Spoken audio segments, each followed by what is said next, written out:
Okay, so first, just a couple of technical things. This is the two-screen method where you've got your gradebook open on one screen and the overall IB score calculator open on another screen.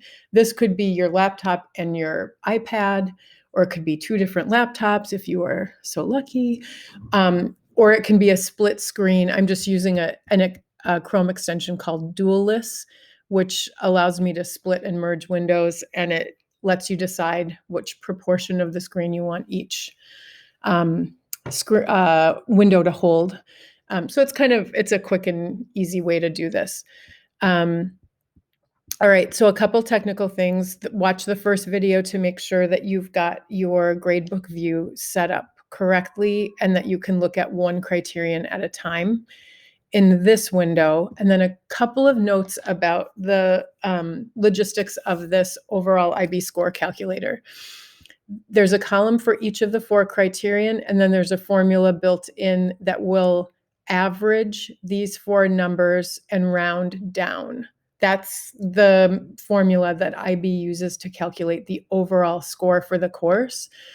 That means that if you did not assess each of these four criteria in your course, you'll need to delete the column that you did not assess. So if you didn't do criterion B, please just delete this column here, because it will calculate. So if, let's say I did these three criterion, and I didn't even assess criterion B, you can see that this student should be at a 7 for the overall course score, but they're at a 5 because it's calculating this blank column into the overall sum.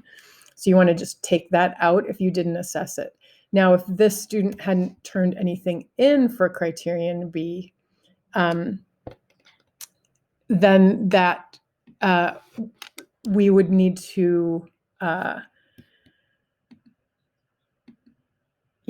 so if they didn't turn anything in, then that does go in as a 0, and that does affect their overall course score, because this is a quarter of the skills that they were supposed to show, and they didn't show any growth in that, so that will bring down their score. The one thing, if they have scores in some criteria and they didn't turn anything in, you assessed it, but they did not turn anything in, then that's fine. If you end up with, if you've got a 0, a 0, a 1, and a 0, it will calculate as a 0. If they have any score in any one of these four criteria, we want to override that 0 and make it a 1. We don't want any kid who did some work of some kind to have their score, because a 0 means you literally did nothing. You didn't even submit anything. And if they submitted something even for one of the four criteria, we will override that 0. Otherwise, the formula will do the work for you, and this will be their overall IB course score. So delete columns that you did not assess, enter the scores as they are. It will automatically calculate for you. The only time we might override is if a kid had 0s in some columns and 1s or 2s in another, and this overall score says 0, we would bump it up to a 1. And that's the IB formula on paper actually does that. It's just not possible to build that into the formula on the Excel spreadsheet with my tiny little Excel brain. Okay, so that's just the logistics of this spreadsheet. Now, we're going to go back, and we've talked about this before. We're looking at the trend. So she's got a 5, a 6, and a 7 on her criterion A formatives. She had one little dip there on the last formative, but her criterion A summative was a 6. I'm going to put the heaviest weight on the summative score. I'm looking back at the formatives for sort of data points and confirmation that is the trend in her scores. It is indeed. So her summative score for criterion A is a 6.